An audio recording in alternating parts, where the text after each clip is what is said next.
Howdy, everyone. Week number 2 here at Soc250. Hopefully, you're feeling pretty well grounded now. At least kind of getting started in the class, kind of know general expectations, layout, format, all of those different kind of things.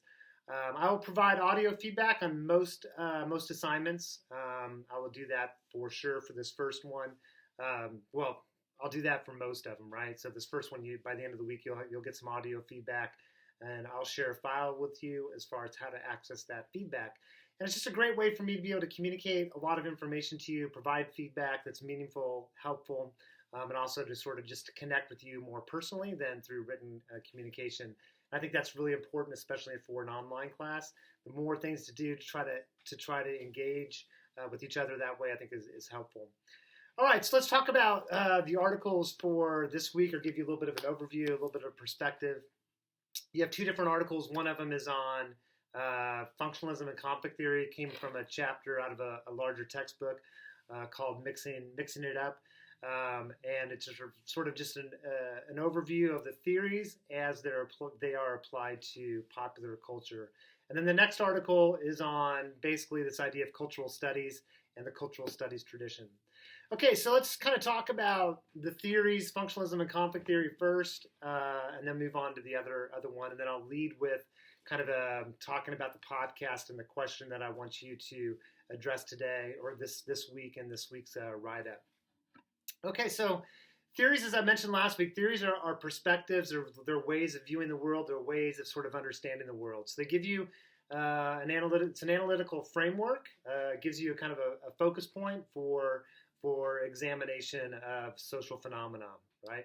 So in sociology, we have 3 main branches of theory, and then there's a lot of different sub-branches that we're not going to get into in this class. But 3 main umbrellas: interactionism, functionalism, and conflict theory.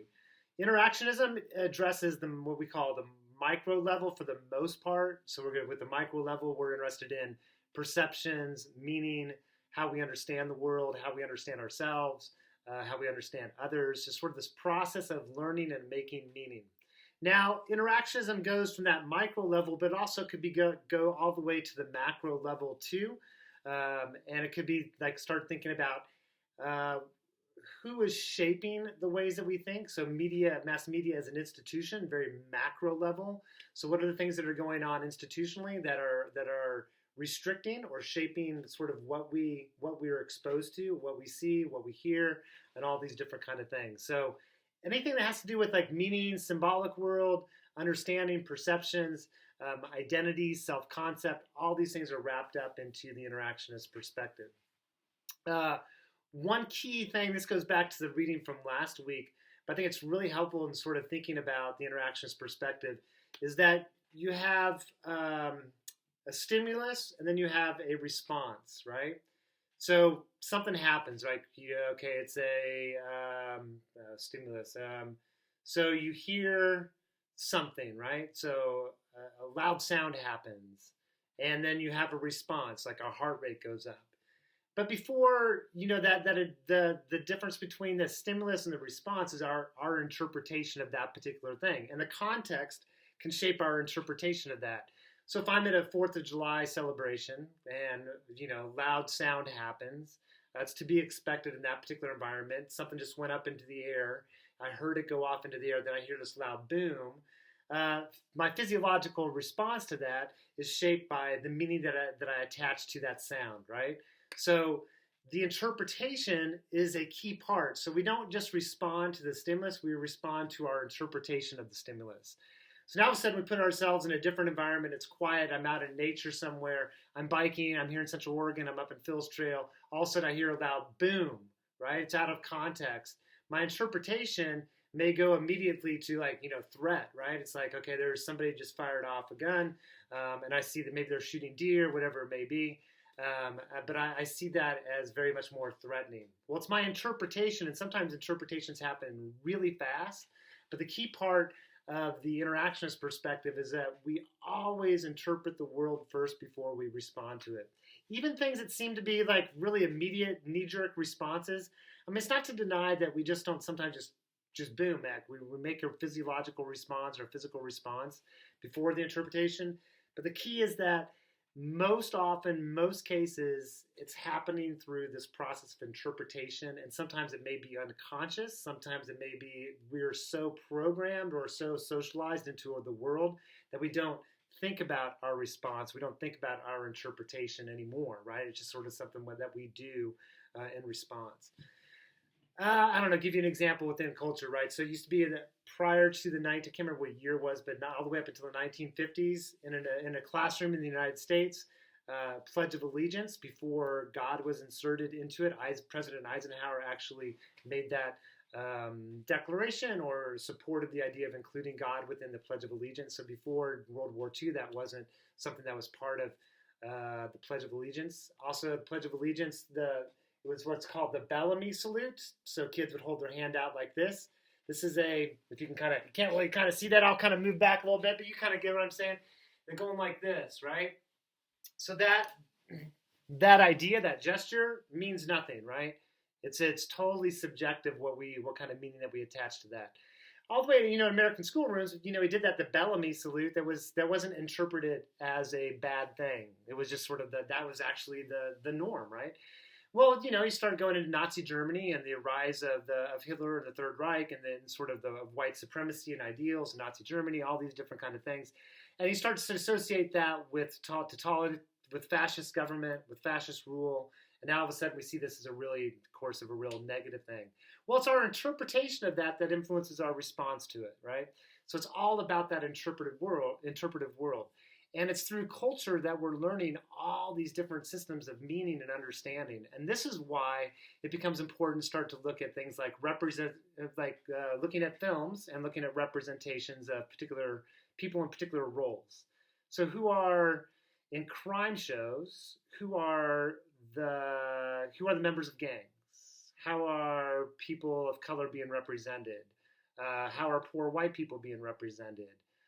We look at whether that's in the mass media, whether that's in films, whether that's in TV, whether that's in commercials. We start to ask the question about representation becomes really powerful, because now all of a sudden it's through the media that we're getting ideas and images of what something may be. And then we're responding to the image of it, and that's shaping our behavior. And sometimes the information that we're being given is political in nature.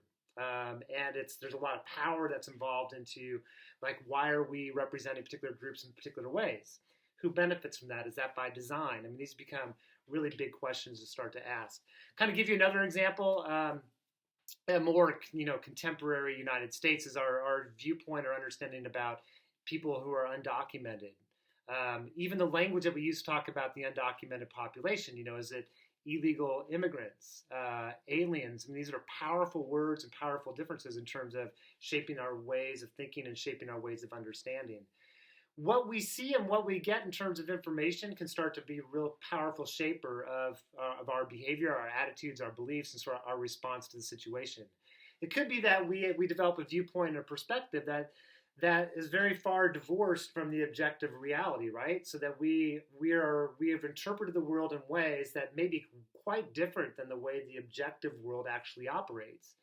So it could be in the case that we develop a lot of fear for something where maybe the actual objective case is that this isn't something that, at least the fears that we have are not really the fears that the evidence should say we should have, right?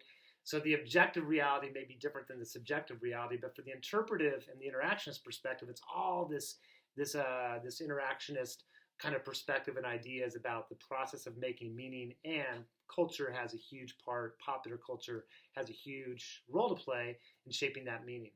Okay, that's a long sort of discussion about interactionism, but I wanted to give you that because you're not going to get that in the functionalism and conflict theory perspectives in the Grazian articles from the chapters from that book. So hopefully both the functionalism and the conflict theory that you read about will make a lot of sense. You can kind of see there's great examples in those readings of kind of the application of those theories to popular culture. Okay, let's talk about cultural studies and multiculturalism, that Douglas Kellner article. I really wanted you to read that article because it provides you a perspective of what's called the Birmingham Center of Cultural Studies, or we call cultural studies just sort of as a discipline in an area. It's a very eclectic area of academic work where we're involving all kinds of academic disciplines ranging from sociology, anthropology, psychology. You kind of get into economics, history, and really it's about trying to understand culture and sort of the impact of culture itself on individuals, groups, and sort of society more generally. Asking questions, 3 parts, which I think are important to look at within the cultural studies tradition. There's a focus on the production of culture, so looking at institutions, for example, how many mass media outlets do we have? What is the ownership of mass media outlets? What is their size, scale, power, their influence? How is it organized as an institution? How does that organization shape kind of what products are created? These all become about production of culture. New technologies are part of production of culture, kind of shape what we kind of see. The second part of cultural studies is focused on the text. So it could be the song itself, it could be the lyrics, it could be the performer, it's all of that. So the text is sort of what the product is. So the text is something to examine, to understand, to pull apart, to ask questions about. So if we look at an advertisement, we're looking at gender representations, race representations, social class representations, ethnic group, all these different sort of things are areas of representation. It's the text, and we want to sort of understand the text. And then the third part is audience reception. Like, what meaning do audiences give to it? And sometimes the audience position, their class position, their race, their gender, all these different kind of things shape the way in which they view the text. So that article gives you a kind of a nice groundwork for thinking about sort of this branch of social science called the cultural studies area, where it's a blend of social science and humanities. And it's an important area of investigation. And it came out of basically of an effort to say, look, it's post-World War II, we're getting into more and more consumption. We have TV in ways we haven't had before. We have all this, the rival and the sort of buildup of these mass media institutions.